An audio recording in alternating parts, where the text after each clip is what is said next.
ಎಲ್ಲರಿಗೂ ನಮಸ್ಕಾರ. ಇವತ್ತು ನಾನು ಈ ವಿಡಿಯೋದಲ್ಲಿ P14DB ರಿಲೇ ಪ್ರೊಟೆಕ್ಷನ್ ಟ್ರಿಪ್ ಆಗಿದ್ರ ರಿಲೇನ HMIನಲ್ಲಿ ಎಷ್ಟೆಷ್ಟು ಕರೆಂಟ್ ಬಂದಿದೆ, ಯಾವ ಫಾಲ್ಟ್ ಬಂದಿದೆ, ಆಮೇಲೆ ಅದೇ ಫಾಲ್ಟ್ನ ನಾನು ಸಾಫ್ಟ್ವೇರಲ್ಲಿ ಹೆಂಗೆ ಕಮ್ಯುನಿಕೇಟ್ ಮಾಡಿ ನೋಡಬೇಕು, ಆ ಡಿಯರ್ನ ಹೆಂಗೆ ಎಕ್ಸ್ಟ್ರಾಕ್ಟ್ ಮಾಡಬೇಕಂತ ತೋರಿಸ್ತೀನಿ. ಫಸ್ಟ್ ನಾನು ರಿಲೇಗೆ ಒಂದು ಪ್ರೊಟೆಕ್ಷನ್ ಟ್ರಿಪ್ ಮಾಡಿ ತೋರಿಸ್ತೀನಿ. ಇಲ್ಲಿ ಕರೆಂಟ್ ಇಂಜೆಕ್ಟ್ ಮಾಡ್ತಾಯಿದ್ದೀನಿ ಆರ್ ಫೇಸ್ ಟು ಗ್ರೌಂಡ್ ಫಾಲ್ಟ್ಗೆ. ಸೊ LED ಬಂದಿದೆ. ಸೊ ಇದರಲ್ಲಿ ನಾನು HMIಯಿಂದ ಡೌನ್ ಬಟನ್ ಪ್ರೆಸ್ ಮಾಡಿ ಅದರಲ್ಲಿ ರಿಕಾರ್ಡ್ಸ್ ಅಂತ ಇರುತ್ತೆ, ರಿಕಾರ್ಡ್ಸ್ ಒಳಗಡೆ ಎಂಟ್ರಿ ಮಾಡಿ ಈವೆಂಟ್ಸ್ ಅಂತ ಇರುತ್ತೆ, ಈವೆಂಟ್ಸ್ ಒಳಗಡೆ ಹೋಗಿ ಆಮೇಲೆ ಕೆಳಗಡೆ ಬರ್ತಾ ಹೋಗಿದ್ರೆ ನಮಗೆ ಲೇಟೆಸ್ಟ್ ಈವೆಂಟ್ಸ್ ಎಲ್ಲ ಟಾಪಲ್ಲಿ ಬರುತ್ತೆ. ಸೊ ಅದರಲ್ಲಿ ನಾವು ಪ್ರೊಟೆಕ್ಷನ್ ಟ್ರಿಪ್ ಅಂತ ನಿಮಗೆ ತೋರಿಸ್ತೀನಿ. PTOC ಟ್ರಿಪ್, ಇಲ್ಲಾಂದ್ರೆ PIOC ಟ್ರಿಪ್, ಇಲ್ಲಾಂದ್ರೆ ಇಲ್ಲಿ ನೋಡಿದ್ರೆ PTOC I1 ಟ್ರಿಪ್ ಅಂತ ಬಂದಿದೆ. So over current R phase trip ಆಗಿದೆ. ಸೊ ಇದರಲ್ಲಿ ಕರೆಂಟ್ ನೋಡ್ಕೊಂಡ್ರೆ ನಮಗೆ CT1 IAL 830 ಆಂಪ್ಸ್ ಬಂದಿದೆ. ಡೇಟ್ ಆ್ಯಂಡ್ ಟೈಮ್ ಇವತ್ತೇ ನೋಡ್ಕೊಳ್ಳಿ. ಕರೆಂಟ್ ಮತ್ತು ಫೇಸ್ ವಾಸ್ ಆ್ಯಂಗಿಲ್ ಎಲ್ಲ ಇಲ್ಲಿ ತೋರಿಸುತ್ತೆ ನಮಗೆ. ಇನ್ನು ಕೆಳಗಡೆ ಬಂದರೆ ನಮ್ಗೆ ವೋಲ್ಟೇಜ್ ವಿತ್ ಆ್ಯಂಗಿಲ್ ಎಲ್ಲ ಬರುತ್ತೆ. ಸೊ ಇನ್ನು ಏನಾದರೂ ಪ್ಯಾರಾಮೀಟರ್ಸ್ ಬೇಕಂದ್ರೆ ನಾವು ಆ್ಯಡ್ ಮಾಡ್ಕೋಬೋದು ಕೆಳಗಡೆ. ಅದನ್ನ ಹೆಂಗೆ ಆ್ಯಡ್ ಮಾಡಬೇಕು ಅದೆಲ್ಲ ನಾನು ನೆಕ್ಸ್ಟ್ ವೀಡಿಯೋದಲ್ಲಿ ನಿಮ್ಗೆ ತೋರಿಸ್ತೀನಿ.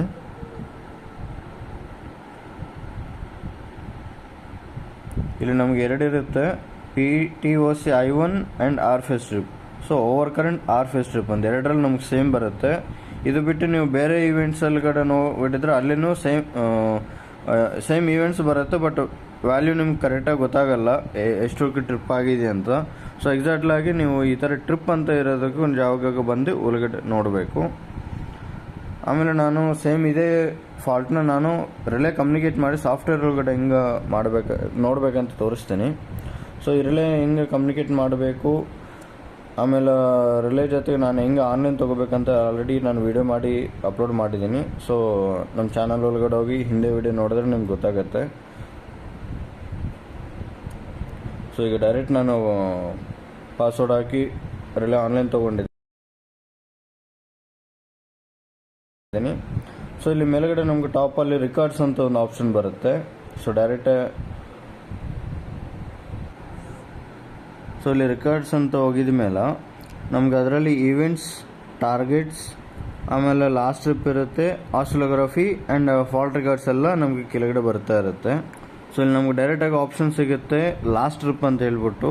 ಸೊ ಅದು ಡೈರೆಕ್ಟಾಗಿ ನಾವು ಡಬಲ್ ಕ್ಲಿಕ್ ಮಾಡಿದ್ರೆ ಅದು ಒಳಗಡೆ ನಮಗೆ ಲಾಸ್ಟ್ ಫಾಲ್ಟ್ ಎಷ್ಟು ಕರೆಂಟಿಗೆ ಟ್ರಿಪ್ ಆಗಿದೆ, ಆಮೇಲೆ ಯಾವ ಫಾಲ್ಟಿಗೆ ಟ್ರಿಪ್ ಆಗಿದೆ, ಅದು ಒಳಗಡೆ ಅಲಾಂಗ್ ವಿತ್ ಆ್ಯಂಗಿಲ್ ಎಲ್ಲ ಇನ್ಕ್ಲೂಡಿಂಗ್ ಎಲ್ಲ ಬರುತ್ತೆ ನಮಗೆ, ಡೇಟ್ ಆ್ಯಂಡ್ ಟೈಮ್ ಆ್ಯಂಡ್ ಯಾವ ಫಾಲ್ಟ್ ಟ್ರಿಪ್ ಆಗಿದೆ ಇದೆಲ್ಲ ತೋರಿಸುತ್ತೆ ನಮ್ಗೆ ಇದರಲ್ಲಿ. ಆಮೇಲೆ ಹಿಂದೆ ಬ್ಯಾಕ್ ಹೋಗಿ ಸೊ ಅಲ್ಲೇ ಆಸಿಲೋಗ್ರಫಿ ಮೇಲೆ ಡಬಲ್ ಕ್ಲಿಕ್ ಮಾಡಿದ್ರೆ ನಮಗೆ ಇಲ್ಲಿ ಲೈವಲ್ಲಿ ಅಲಾಂಗ್ ವಿತ್ ಗ್ರಾಫ್ ಬರುತ್ತೆ.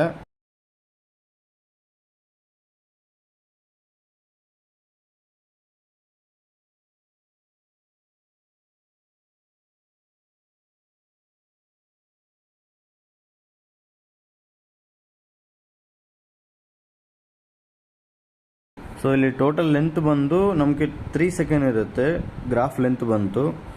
So pre fault and post fault ಅಂತ ಹೇಳ್ತೀನಿ. ಪ್ರೀ ಫಾಲ್ಟ್ ಬಂದು 500 ಮಿಲಿ ಸೆಕೆಂಡ್ಸ್ ಇರುತ್ತೆ, ಪೋಸ್ಟ್ ಫಾಲ್ಟ್ ಬಂದು 2.5 ಸೆಕೆಂಡ್ಸ್ ಇರುತ್ತೆ. ಸೊ ಇಲ್ಲಿ ಎಕ್ಸಾಕ್ಟ್ ನಮಗೆ ಎಲ್ಲಿ ನಮಗೆ ಟ್ರಿಪ್ ಆಗಿದೆ ಅಂತ ನೋಡೋಕ್ಕೆ ಮೇಲ್ಗಡೆ ನಮಗೆ ಟೈಮ್ ಇರುತ್ತೆ. ಸೊ ಅದನ್ನು ಎಕ್ಸಾಕ್ಟಾಗಿ 0ಕ್ಕೆ ನಮಗೆ ಎಲ್ಲಿದೆ ಅಂತ ನೋಡ್ಕೊಳ್ಳಿ. ಸೊ 0 ಅಂತ ಎಲ್ಲಿ ಬರುತ್ತೋ ನಮಗೆ, ಸೊ ಅಲ್ಲಿ ರಿಲೇ ಎಕ್ಸಾಕ್ಟ್ ಟೈಮ್. ಸೊ ಇಲ್ಲಿ ರಿಲೇ 0 ಆಗಿದೆ. ಸೊ ನಮ್ಗೆ ಇಲ್ಲಿ ರಿಲೇ ಟ್ರಿಪ್ ಆಗಿದೆ ಅಂತ. ಸೊ ಎಕ್ಸಾಕ್ಟ್ ನೋಡ್ಕೊಂಡಿದ್ರೆ ಕರೆಂಟ್ 2.04 ಆಂಪಿಯರ್ಸ್ ಇದೆ, ಸೆಕೆಂಡ್ರಿ ಕರೆಂಟ್ ಬಂದಿದೆ. R phase and neutral also same ಇರುತ್ತೆ ನಮಗೆ. ಸೊ ಆಮೇಲೆ ಏನೇನು ಸಿಗ್ನಲ್ ನನಗೆ ಪರ್ಟಿಕ್ಯುಲರ್ ಟ್ರಿಪ್ಪಲ್ಲಿ ಆನ್ ಆಗಿದೆ, ಈ ಬ್ಲೂ ಕಲರ್ ಅಂದರೆ ನನಗೆ ಪರ್ಟಿಕ್ಯುಲರ್ ಆಗಿ ಔಟ್ಪುಟ್ 2 ಆನ್ ಆಗಿದೆ ನನಗೆ. ಆಮೇಲೆ ಕೆಳಗಡೆ any trip and any start ಈ ಎರಡು ನನಗೂ ಆನ್ ಆಗಿದೆ ಸಿಗ್ನಲ್ಸ್.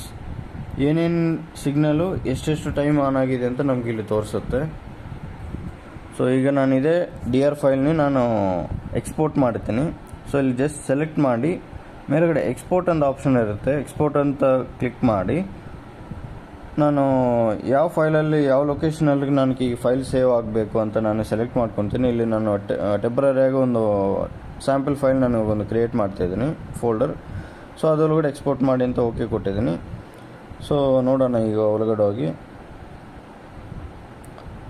ಸೊ ಇಲ್ಲಿ ಟೆಸ್ಟ್ ಡಿ ಆರ್ ಅಂತ ಒಳಗಡೆ ಹೋಗಿದ್ರೆ ನನಗೆ ಇಲ್ಲಿ ಟೋಟಲ್ 3 ಫೈಲ್ ಸೇವ್ ಆಗುತ್ತೆ. .cfg, .dat, .hdr ಅಂತ. ಇದು ನಾನು ಡೈರೆಕ್ಟಾಗಿ ಎಲ್ಲಿ ಬೇಕಂದರೆ ಓಪನ್ ಮಾಡ್ಕೋಬೋದು. Thank you.